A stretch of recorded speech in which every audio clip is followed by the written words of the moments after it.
2030ஆம் ஆண்டுக்குள் 1000 பேருக்கு ஒரு மருத்துவர் என்ற உலக சுகாதார அமைப்பின் இலக்கை எட்டுவதில் முனைப்பு காட்டி வரும் மத்திய அரசு 10,000 முதுநிலை படிப்புகளுக்கான இடங்களை உருவாக்கும் முயற்சியில் இறங்கியுள்ளது.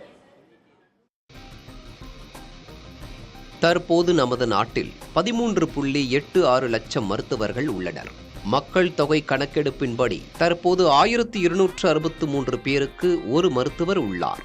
தற்போது நாடு முழுவதும் 1.2 லட்சம் இளநிலை மருத்துவ படிப்புக்கான இடங்கள் உள்ளன.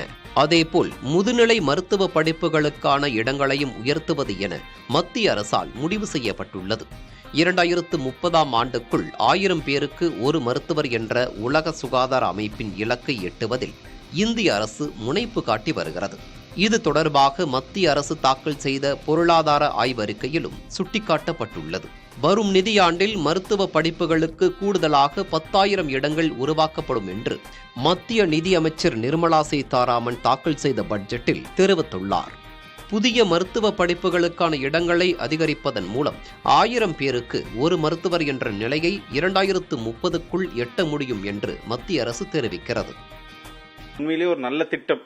ஆனா பிரச்சனை என்னன்னா இதோட பிராக்டிகாலிட்டின்னு ஒன்னு இருக்கு. ஸோ ஒரு வருஷத்துல 10,000 சீட்ஸை நீங்க இன்க்ரீஸ் பண்ணா எத்தனை நம்பர் ஆஃப் மெடிக்கல் காலேஜஸ் கொண்டு வரீங்க? இல்ல இருக்கிற மெடிக்கல் காலேஜை இன்க்ரீஸ் பண்ணா அதுக்கு தேவையான கட்டமைப்பு அந்தந்த மெடிக்கல் காலேஜஸ்ல இருக்கான்றதை பார்க்கணும். ஸோ அந்த பிராக்டிக்கல் திங்ஸ்னு ஒன்னு இருக்கு. மெடிக்கல் கவுன்சில் ஆஃப் இந்தியா இருக்காங்க, என்எம்சி இருக்கு. ஸோ இந்த இன்ஸ்பெக்ஷன்லாம் பண்ணி அதை எப்படி கொண்டு வர போறாங்கன்றதுக்கான ஒரு ப்ராப்பர் வடிவம்னு ஒன்று வேணும். இன்னொன்னு, இது நல்ல திட்டம். நமக்கு மதுரையில முதல்ல எய்ம்ஸ் வருதுன்னு சொன்னப்போ எல்லாருமே வரவேற்றாங்க. இன்ன வரைக்குமே அந்த மதுரை எய்ம்ஸ் 10 வருஷம் ஆயுமே இன்னுமே நடைமுறைகளுக்கு வராம பேஷண்ட்ஸை போய் பார்க்க முடியாத நிலைமையில் தான் இருக்கு. ஸோ இந்த மாதிரியான பிராக்டிக்கல் டிஃபிகல்டிஸ் எல்லாம் எப்படி ஹேண்டில் பண்ண போறாங்க? நீங்க சொன்ன மாதிரி இதுக்கான ஃபண்ட்ஸ் எங்க இருந்து வரப்போகுது? ஸோ டைரக்ட் ஃபண்ட்ஸ் எவ்வளவு கொடுக்க போறாங்க அப்படின்றதெல்லாம் மிகப்பெரிய கேள்விக்குறிகளாவே இருக்கு. அடுத்த 6 ஆண்டுகளில் ஆண்டுதோறும் 50,000 மருத்துவர்கள் படிப்பு முடித்து வெளியே வரும்போது இந்த இலக்கை எளிதில் எட்ட முடியும் என அவர்கள் தெரிவிக்கின்றனர். 2019இல் நமது நாட்டில் 499 மருத்துவக் கல்லூரிகள் இருந்தன.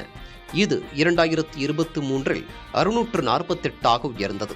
2025ஆம் ஆண்டு முடிவுக்குள் இது 780ஐ எட்டும் என எதிர்பார்க்கப்படுகிறது.